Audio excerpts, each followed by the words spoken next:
welcome to Pommy and Oz. Hope we're all doing splendidly on this Easter Monday. Happy Easter to you if you celebrate it. If not, just enjoy the bank holiday. Hope you're staying safe and with your family. If you are new around here, please drop a subscribe and a like. It does really make me know that I'm not talking to myself. And we've smashed them. We're nearly at 2,300. That's absolutely insane. So thank you very much for that. I can't thank you enough. You can become a member of the channel as well. Link is in the description.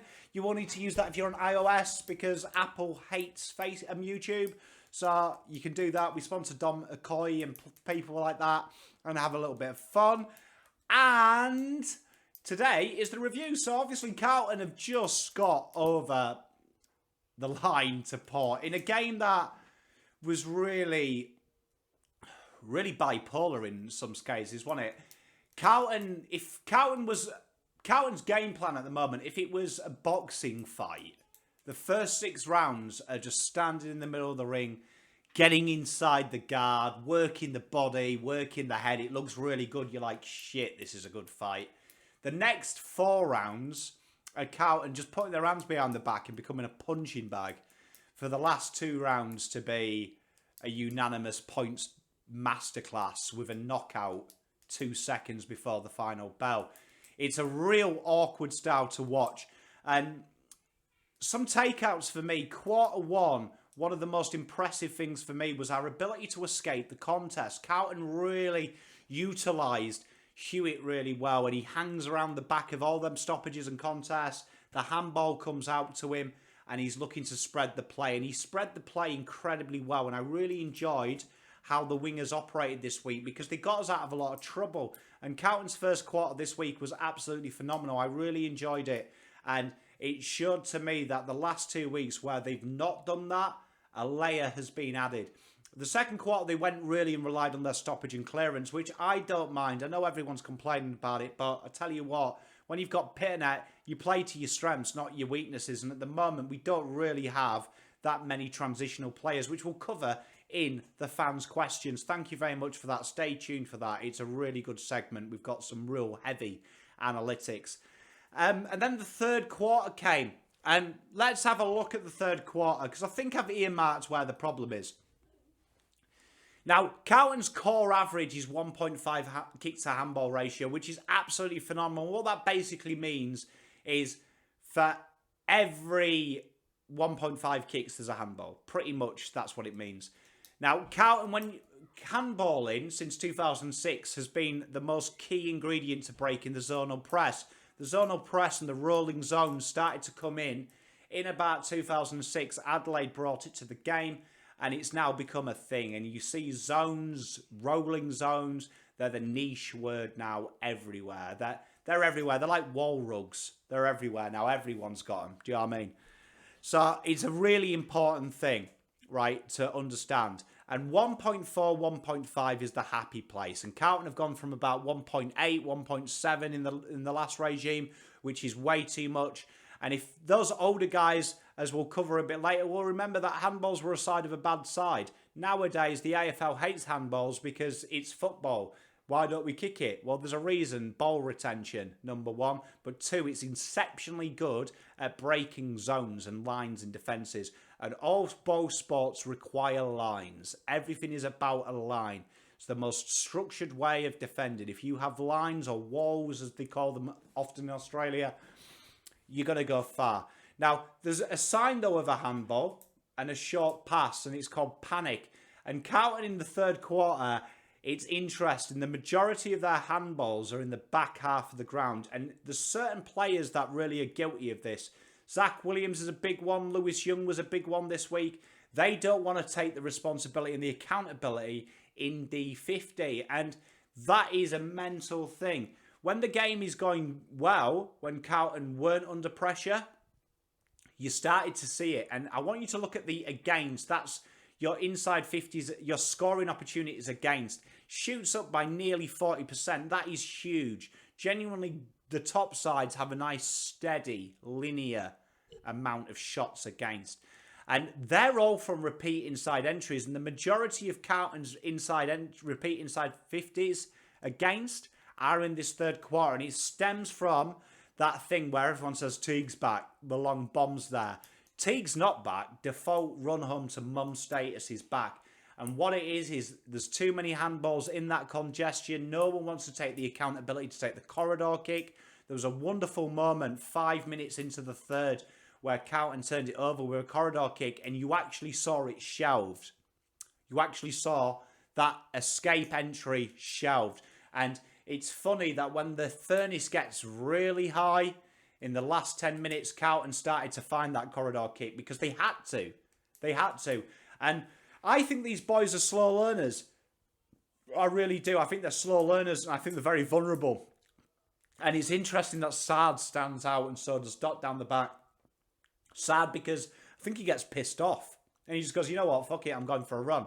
And these are key methods to break the lines. When you're using the handball like that to Sard, you're breaking a wall, you're breaking a line. It's very important. And that is something that Carlton need to do. Another thing as well with Carlton is they come out the blocks firing the conversion, as you see, and our lowest conversion is that third. Again, pressure inside the head. If you go back to the third quarters, Carlton versus Gold Coast Suns, they had 4 set shots that resulted in 4 behinds, 4 of which were playing on from scoring positions or doing something stupid. Do you know what I mean? Doing something stupid. Lockie O'Brien could have taken 4 or 5 more steps, kicked that goal. He didn't. He just booted it. He spent it before he earned it. And that's the thing. It's composure, lad. Composure, as my pop used to say to me.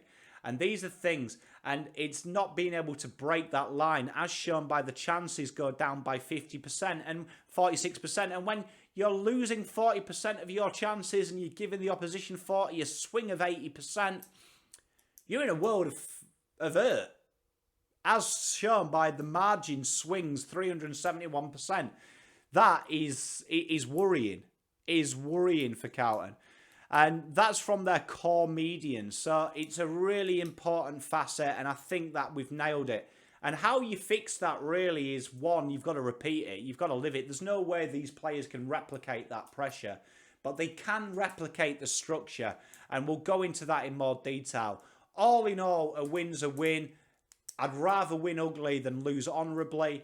Craig McRae had a really great statement about honourable losses are pointless if they're 22. And he's spot on. It's better to learn with a bit of purpose and take something out of it. And they're slowly starting to add layers. So I want you to really focus on that first quarter, really. If I was doing the team talk, the first quarter would get a real big pungent there. Because that's something that will help them in the third. Because at the moment, you can see they're caught between a rock and a hard place. Powerful, contested corridor brand of football is what Voss wants to play.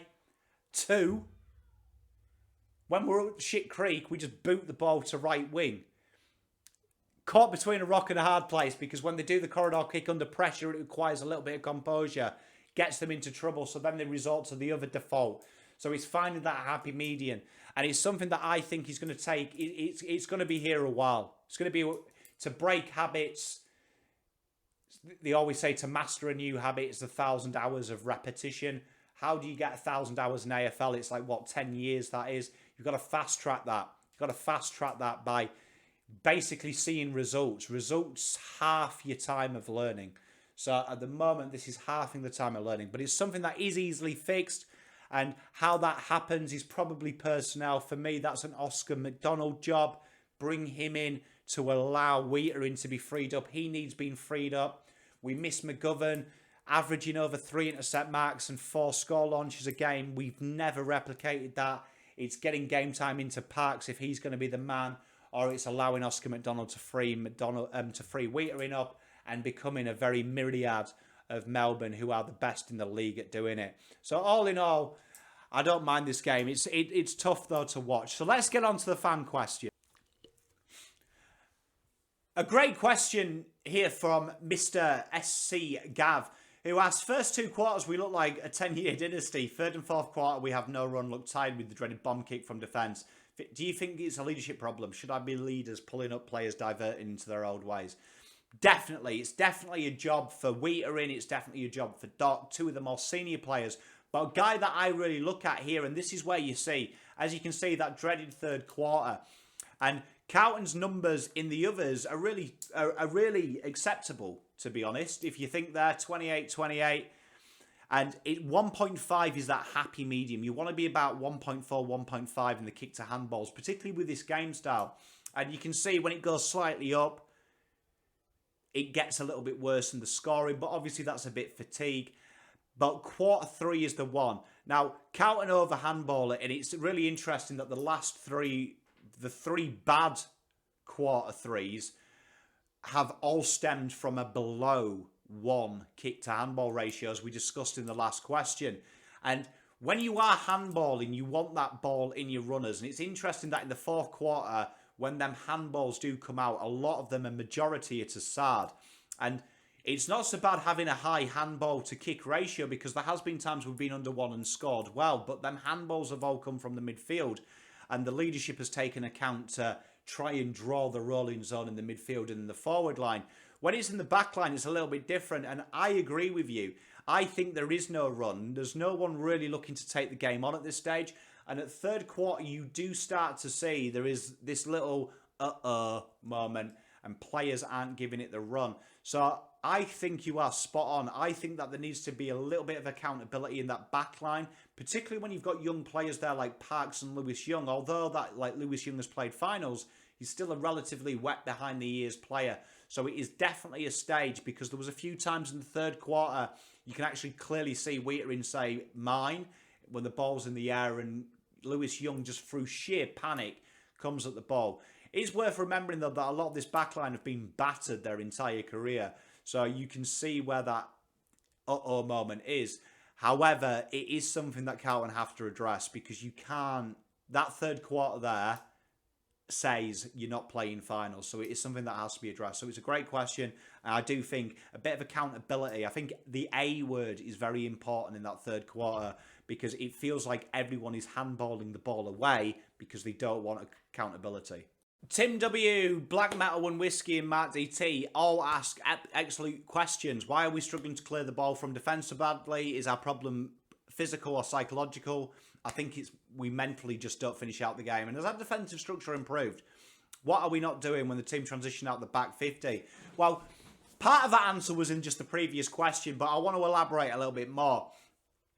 What Carlton really do struggle with, and you've got to remember that last year, a lot of our defensive numbers are completely warped, particularly the intercept marks. The intercept marks are completely warped. And we said it in the scouting report, if you read that intercept marks are the most pointless stat in the AFL, particularly Libbojrjr. And it's why I wasn't worried about him this week. Because if them intercept marks ain't becoming a score launch, it's just a standard mark. Do you know what I mean? And you wouldn't get excited if a player had 20 marks in midfield, 25 disposals, but he had no goal assists and no goals from it. You'd just be like, oh, okay, cool, well, he's marked the ball a little bit. And you can do that through containment. One thing that Carlton really are struggling with, and it's a two-stage thing, right? One is one of our better ball users down back is Jacob Whittaker, and at the moment, with Lewis Young, he's kind of resorted more to a lockdown one-on-one defender, where we saw last year he was free-flowing and intercepting. And I think it misses Oscar Mcdonald, because one thing that Oscar Mcdonald does down the back is he's like a tin of baked beans. Do you know what I mean? You don't get excited for baked beans on toast, do you? But every so often, you just crave it, don't you? When you can't be asked to cook, you're like, you know what? Beans and toast, bob on. And that's what he's like. He's a real simple, methodical player. And what that allows Whittaker to do is peel off. That is one of his gifts. And that is something that Carlton need to do. They need to open that option up. At the moment, with no Mitch McGovern, they are really lacking any form of interception. At the moment, you find that the way that Carlton exit the ball, particularly in that third quarter, is through ground ball gets. And Carlton are smashing that avenue. They're really, really intense. And Vossi is spot on. But you live by the sword, you die by the sword. A lot of them problems we discussed where players gravitate to the ball is because of Vossi's whole mantra of being team orientated, everyone buys in, which means there, if you haven't got a separate ideology and you haven't got intelligent players in terms of football IQ, they're all going to gravitate towards the ball. So to answer all three of your questions, yes, it is definitely a psychological problem with elements of structural issue. But we've also got to free up the personnel. We definitely need someone intercepting. And if it's not McGovern because he's injured, Whittaker has to be freed up. And the only way you can free that up, I think, from a structural point of view, is you've got to rob Peter to pay Paul. So you've got to remove one of your ball users and bring in Mcdonald, who can just literally allow players to intercept. Because that's something that Lewis Young likes to do as well. He likes to gravitate off his player. He's not a guy that lives with his forward. And you've also got to get the ball in the ball user's hands. At the moment, you see what happens with Carlton when the ball hits the deck. It's hot potato. I don't want the responsibility. I don't want the accountability. And that is where you need that extra little bit of layer of either having the chutzpah to kick it out and be aggressive in that flat trajectory and also go again. But two, you need ball users down there as well. Players that can do it. And at the moment, Parks and Young, and even though Parks has improved his kicking extra mentally, he didn't really display it, and that was through a lack of confidence, and that's where Carlton come unstuck. Great question by my main man, Fairs. Good day to you. Is this a case of Voss implementing the game plan and wanting it to be perfected until adding layers? I fully expect it. Now, this is a great question, right? And to bore you with what we do at work, right, we have something called, what I like to call the development sandwich, right? So when you're rubbish at something, I'm going to use an analogy in my field. So I want you to think sales, right? So what I do is if you're really shit at something, genuinely you're rubbish at 6 things, 7 things. And in a short field of time that Voss has had, about 6 months, let's call it 6 months, even though it's probably not. It's probably a little bit harsh, that. But he's probably had 3 months to work with him in reality. He's looked at certain avenues. Now, one of the big things Carlton couldn't do was tackle inside 50, tackle pressure, ball retention. All these things have improved to an extent that Carlton rank inside the top 5 for it. And these really, even though the media don't want to talk about it, are core fundamentals of good football clubs. In fact, the core, right? Now, the second part of that is ability to transition and the ability to avoid rebound 50. What is really interesting is Carlton's ability to avoid rebound 50 is top 2 in the league in the first half. It's in the second half. Now, I don't think it's a physical issue. I think this is a mental application issue. And it's about developing to trust your system. Go back to Max Gorn. It was about round 12 last year and they came from nowhere to win a game. And he said that the big difference from here to last year is we believe in the system and we believe in the cogs and we know we can rely on it. These boys don't know what to rely on. At the moment, a bit like a lot of the fans, and fans are a very good escalation for what the dressing room thinks, I always think. It's the same as the coffee room at work. It's a good escalation of what's going on. Good indication. Most of the fans don't believe this is real. So what do you think the players think? They're probably in that sense of, is this luck? So it's definitely going to be layered. But at the moment, the core fundamentals are good. And it's slight layers. It is interesting to note, though, that Carlton haven't played with their best 22 at all this season. And the cogs they lose weekly are really important. Particularly McGovern and Oscar Mcdonald, who were really important in that back line because of what their roles they did. And also Cripper this week. That third quarter, Carlton really fell down at the contest even. And you saw that suddenly they had no dominance in stoppage. And that is a Cripper job. That's where Cripper in the fourth quarter and the third against Richmond did stand up and really hemorrhage the bleeding. So it's definitely adding layers. And you're slowly, if you look for the signs of development, they're slowly there. There's things that are getting better. It's just not fast enough. And you've got to remember the AFL is a fast-moving league. At the moment, the blueprints are beating Carlton. A blind man can see it. So that is an issue. But it's something that I think is a great question. You've got to remember development is never linear.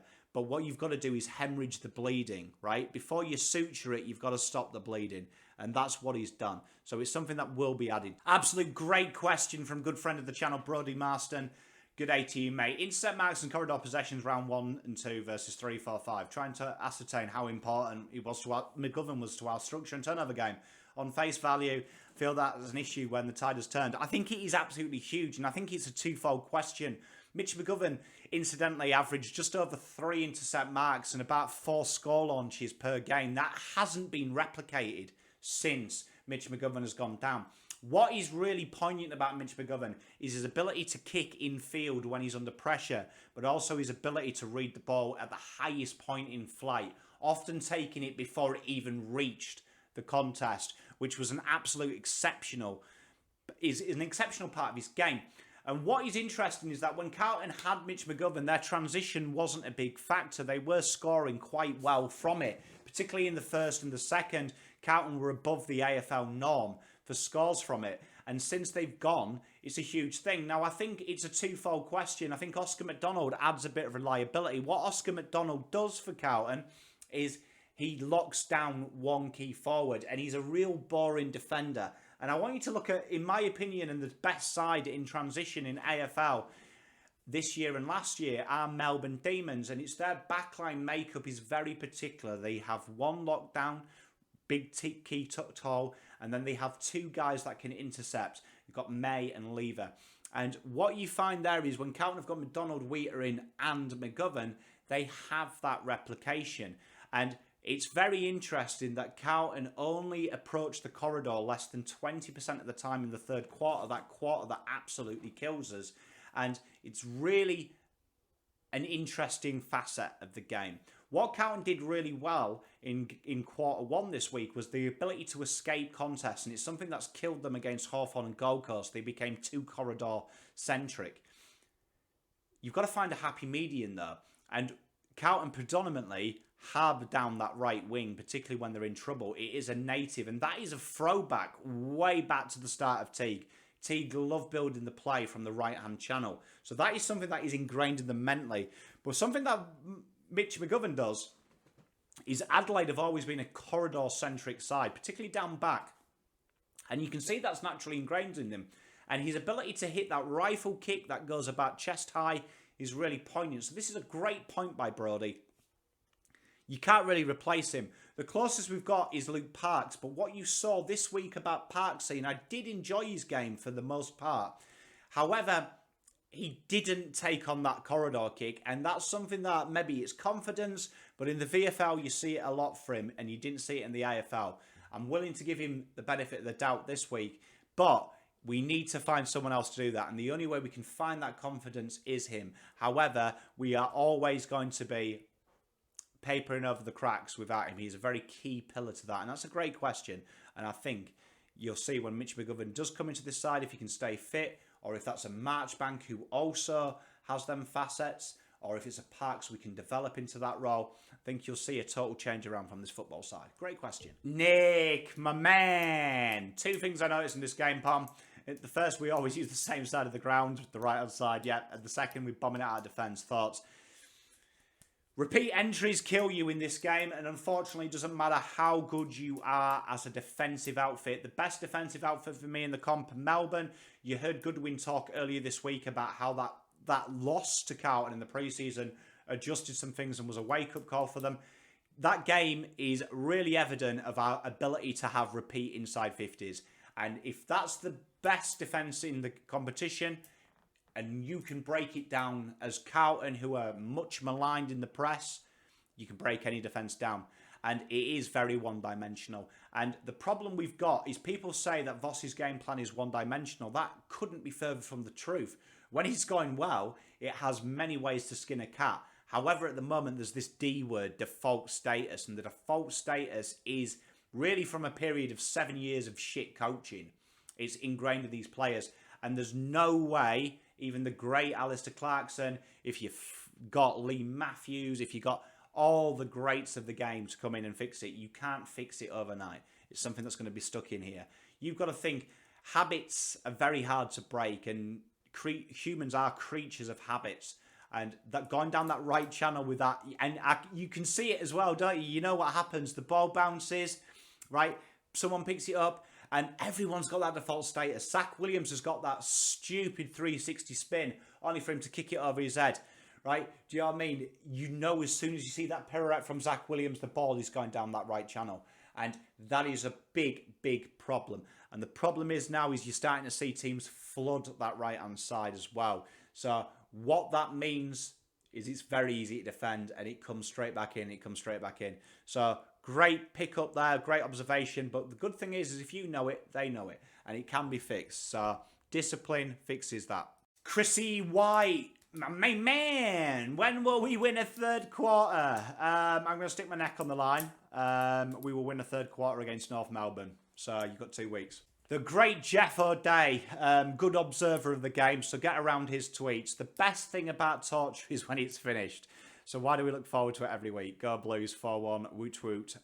Mate, I don't think it's any surprise that 50 Shades of Grey is one of the fastest and best-selling novels of the last 200 years, because I do think that there's something sadistic about us, masochist, definitely.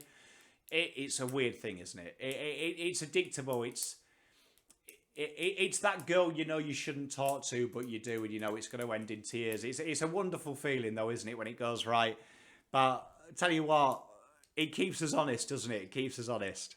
Tom Linton. Setfield needs a spell. Plays too panicked.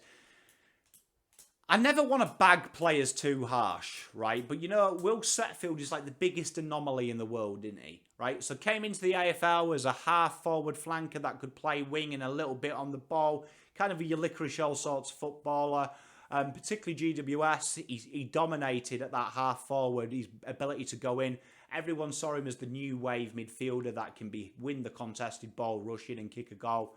And you see it when he's on the wing, he handballs too much. It's a weird thing. I've never seen a winger handball that much, and it's this loopy handball nonsense. It's like it's not even a handball. It's just like bob straight up, and it's like he hates everyone in the team because he's trying to kill someone with the handball. When he plays on the ball, he's built like Tarzan, and he plays like Jane, and it's a bizarre. He's like an enigma, isn't he? It's like a walking contradiction. I don't know what you do with him. I really don't, because for every bad moment, there's them good moments. But I think Setterfield was good in 2020 because he had continuity. But I just don't think he can play him. So for me, he is an out. And I think Vossi's job for him, because I think Setterfield's got a role to play, and I really do like him. I like him as a footballer. We need to find a role for him, though, because he's just a handy... He's the 65-year-old handyman at your nana's care home, isn't he? You know what I mean? Kind of can do everything, but genuinely he's trained in now. So I agree with you there, Tom. I think he's a guy that really needs to go away and really work out what the hell he is. I understand the rewarding foreign players from all that, but players like Parks, Cottrell and Nooms are limited footballers that keep getting exposed at a high level. We can't keep cycling the same bottom 6 players to get better. Phil Warren, good day to you, mate. How are you doing? Bottom 5 and 6 are not good enough for the top level. We have a couple of years of this management to go before we can compete for the big one. This is a very good... These are very good questions. Now, to answer GA directly, I didn't mind Nooms and Cottrell's game. And based on what Lockie O'Brien did in the VFL, I wasn't particularly crash hot with him. So I kind of like them selections. I thought Nooms got really involved. Particularly in the first half. And in the second half as well, Carlton didn't find him. But one thing about Nooms is invariably with them 200 games of experience, you've got to remember that he is the leading player in the AFL for playing consecutive games. He's a key cornerstone. And for me, he's a natural winger. And the reason that St Kilda got rid of him is that they went young. They went Brad Hill and players like that. And they've got a very good NGA academy with some good players coming through, like Whittaker and players like that now, that you can kind of see why they let him go. Ultimate clubman. And for me, if he's in your bottom 6, you're doing all right. Cottrell, my jury's still out on him, but he did some nice things. He worked his way into the game. He started off, he kicked that ball. It doesn't count as a turnover, but he kicked that ball and he hit freaking the Port guy straight in the face. And Parksy, for me, these are two guys that it's very interesting. I think Cottrell and Parks, particularly guys that need to be exposed to the AFL level for them to get better. But then you are running that risk, aren't you, of them bombing, which we know that they were serviceable this week. And that's mainly probably because they won. If we lost, we might be in a different avenue. But they do need to be exposed at that level. Do I think our bottom 6 are the worst? I think if you look at our bottom 6 on the who have played, I don't think they're catastrophically worse than Melbourne's. I really don't. Melbourne's are better, but I don't think, for me, I'm looking at it and going, fuck, they're bad. Because I think, like Phil says, I think this is going to be a natural thing. Carlton have jettisoned trash and better players have come in. I think this time next year, Carroll will be your Noons. Philp will be your Cottrell. And it'll naturally progress that way. So it's a good thing, but it's something that we can't fix today. And you can't have too many list changes. So I do think it's something that both of you were spot on. I think we've got depth now, right? Which we haven't done. I do think now it's adding that other layer of quality depth. And that'll come from the way the VFL team are performing. However, it's no incident that the VFL team got absolutely dicked this week because they missed these players. They definitely missed the width. And that's why I'm saying to you, wingers are probably the most important players in today's game, as shown by the VFL. They've dominated and beaten some good sides this year with natural wingers, and Noons and Cottrell have been a key cornerstone of that. So I think they stay in. For me, Setterfield would come out for Cripps, and that would be the only change, and Carlton move on. Absolute great question by SD Benny, who asked, why is it so easy to move the ball against D50 to us? And it's interesting. If you read the scouting report, go and check that out on blueabroad.com that I do every week, and it takes me ages, so please have a look at it because my marriage suffers from me doing it.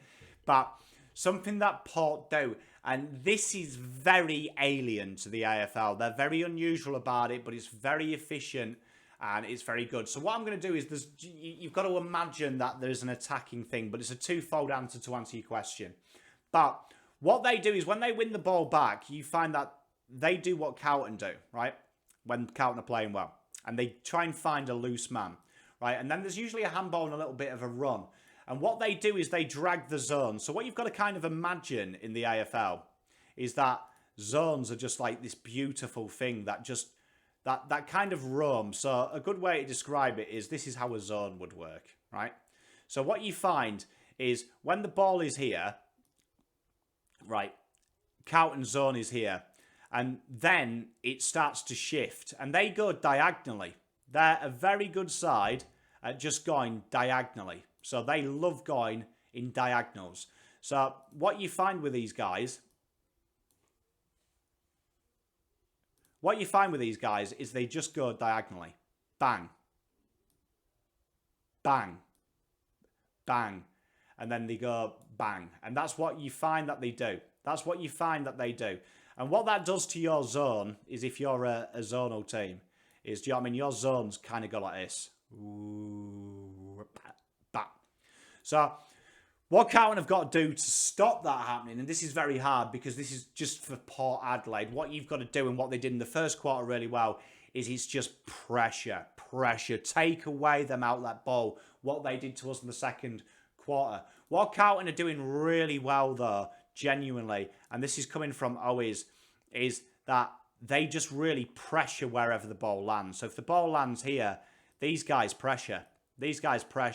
And you find that the midfield pushes up into the holes that they know the ball's going to be kicking to. And that is a real key cornerstone of what Voss is doing. And in the forward half, Carlton are near perfect defensively. It's a real strong setup when it's going well. It's that getting that midfield conduit down back is really important. And that's where it comes unstuck. Quite often, Carlton need to find that happy medium. And this is Voss's job, for how many men to commit in the midfield into that forward press, but how many to leave back. And that is a work in progress. It changes a lot throughout the game, and you can see he's finding the happy medium. And I thought in the fourth quarter he started to find it when the ball did get inside 50, but the problem was it never did. So that is a very good question there, mate, and hopefully that gives you some food for thought. Anthony and Chris ask an absolute great question here, and yeah, basically, obviously, the second half fade-outs are huge. And as you can see here in that graph there, the third quarter is where it falls off. Carlton have, obviously, it's been much acclaimed. And it's called the Premiership quarter for a reason. Now, I want you to see something that's really important. Now, Carlton's core fundamentals for this is a lot like the AFL since 2006, because everyone plays a real heavy rolling press, and almost a brick wall. The handball has become more and more poignant in the game, and that stems from West Coast Eagles in 2006. They famously beat Adelaide, who had probably one of the most fearsome presses. And as zones have become more poignant now, and that rolling zone, which is probably what the AFL are trying to kill, however you won't do, because that is literally coming from a statistical point of view and a way to really alleviate teams' ability to transition. You're seeing it in all the world's ball sports now.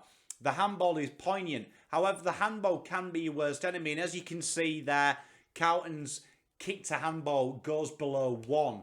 And on average in that third quarter, particularly our bad quarters, our kick to handball ratio goes below 1. And what that means is that we're effectively handballing too much in the wrong zones.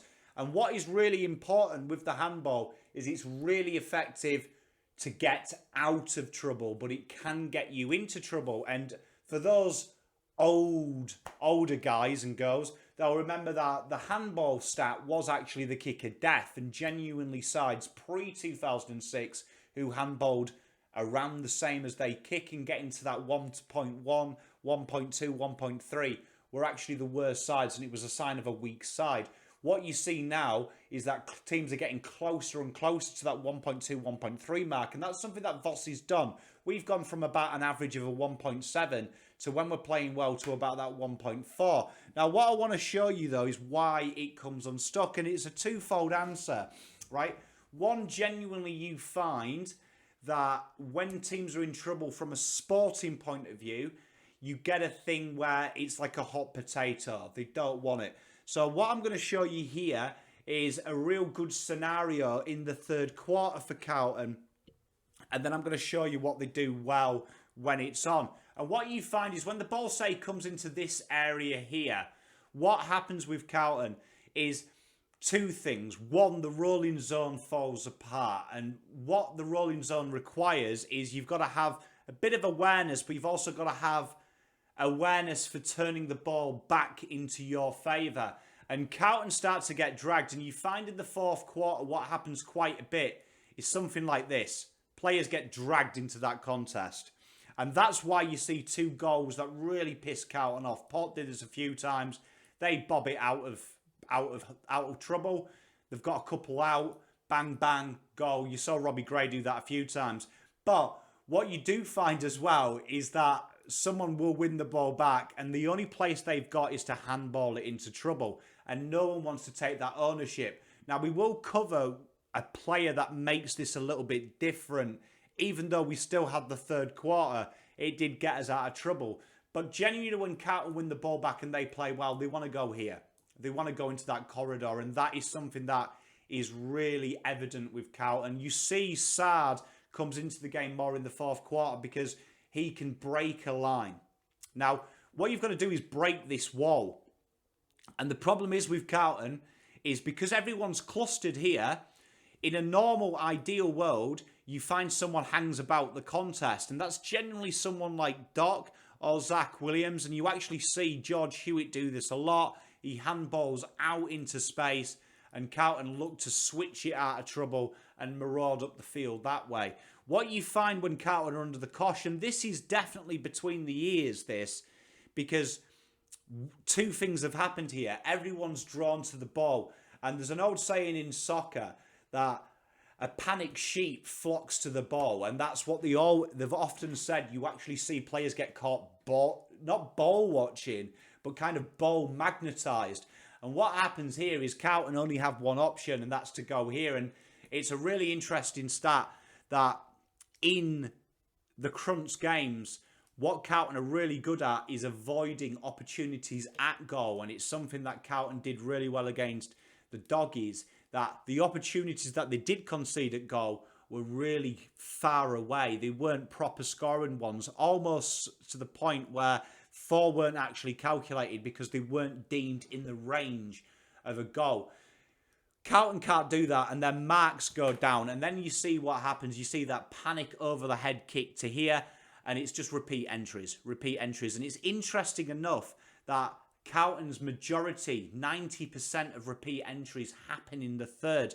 And it is literally where two things happen. One, when the chips are down, which Carlton genuinely in these games, bar the Gold Coast game, have been dominating at half-time, there's only one option, and that is to bomb it in. Bomb it in for the team that's chasing the game. And two, for Carlton, it's these repeat entries. And if you knock on a door as many times as you can, eventually it will open.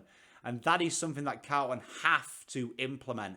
And that is something you're looking at the defensive coaches there to really calm these guys down.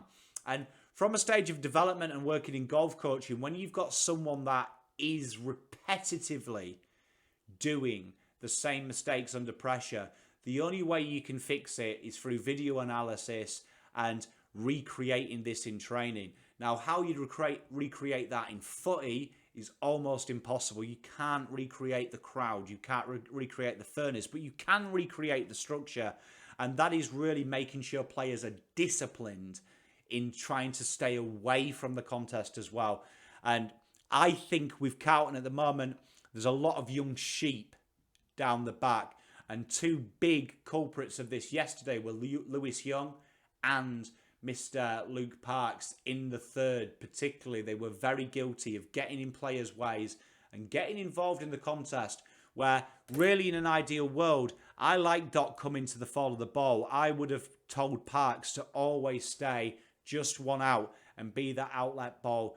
And then you've got to look at someone to come in deep. And you find that Carlton become very one-dimensional as well. Their escapes are always 74% of the time down the right, which is, if it's that high, it's very easy to defend. So it's very easy to fix on paper.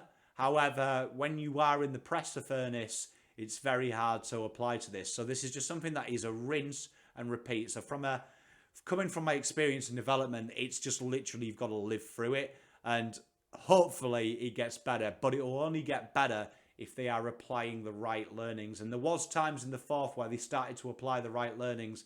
However, there is moments. That turnover kick by Young in the third quarter was the last time Carlton attempted that bullet kick here to get them out. And it is the most direct play. And in the end, it was Saad that was running. So I think two combinations there. If we need to stop overusing the handball here. Someone needs to take ownership. And two, if you are going to handball it to Saad so we can break the lines, or handball it to someone who can kick into space. At the moment, there has to be some accountability, though, when you have that ball. You can't just rush kick it. And if you are cleaning your lines, it needs to be here. At the moment, Carlton bomb it high in the air so it isn't even gaining territory. And we can't bring it to ground because even if there's a stoppage there, it's coming in. So, great question, and that is how I think you'd fix it. Absolute stellar question from my old mate, Jad. Much love to you, mate. The mentality of waiting for the opposition to make a move, right or wrong?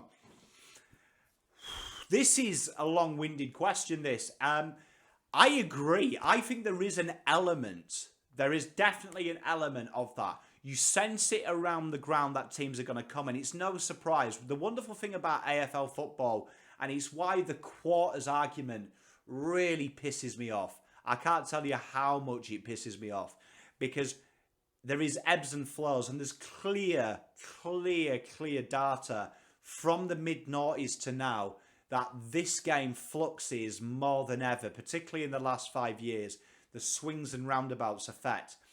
Now, it's really interesting because we go back to 2 or 3 years ago, and Carlton's third quarter was one of our better quarters under Bolton, and then it stemmed off. Now, there is a great argument that you've got to start well. And that is something that is clear. Scoreboard pressure has become more and more poignant in the AFL as kicking has incidentally got worse. And you see that with Carlton, they need that lead. They need that lead. And it's really good that they've got that, because there was times where we used to flatter the scoreboard by scoring well. And if you remember, and people forget that, 7 rounds ago, Port battered us, wasn't it? 6, 7 rounds ago, they battered us, and now we've managed to get that little win. What Carlton need to do, and I think this is a huge thing, and it's going to lead on to game management. I think Carlton go into control mode way too early. And it's interesting, we are going to talk about later in the video, so stick with it, what Port do really well and what Carlton should implement. But I thought we give up and go into defensive mode way too easily. It was about 5 minutes into the third that Carlton turned over a corridor kick from an exit in defensive 50. And we did it against Gold Coast. We did it against Hawthorn. Zach Williams turned it over. You actually see the mental thing. And I want you to go back to round 1. Very early in the game, Mitch McGovern had 2 horrendous turnovers inside 50. And what was really stand out about Mitch is his next kick. He nailed it and it became a goal. 3 kicks from that kick became a goal. And he did it all game. And he really did get us over the line in that game for his ability. That is something that Carlton need to get. But you've got to remember, this team is a losing side. It's got a core win percentage of 38% at the start of the season. These guys are serial losers. These guys are specialists in failure. So you can't really blame them. It's really hard when you look at it in a development point of view. It's easy to say stop being shit. But it's really hard when all you know is how to be shit.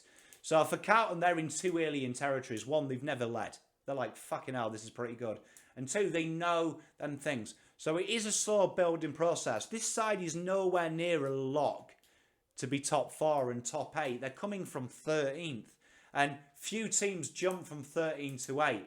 What Voss has done has got us into certain categories that tell you that Carlton can win games, as displayed by being 4-1. It's adding that layer. And that is something that I expect by the bye will improve. If it hasn't improved by the bye and their ability to game management, we're in a fucking world load of trouble. But at the moment, you've kind of just got to live through it. And the boys will be learning on the job. And that's a message that Voss has said. Very clear there that Carlton are a work in progress. And by heck, there's a bit of work to do. Thanks very much for your questions, ladies and gentlemen. You guys and girls are superstars. I hope you're enjoying this kind of content. I love it. I love chatting to you guys and girls. It means the world to me. Every week we'll do this. Flick your questions through. Can't wait to hear from you. And until next time, Pom out.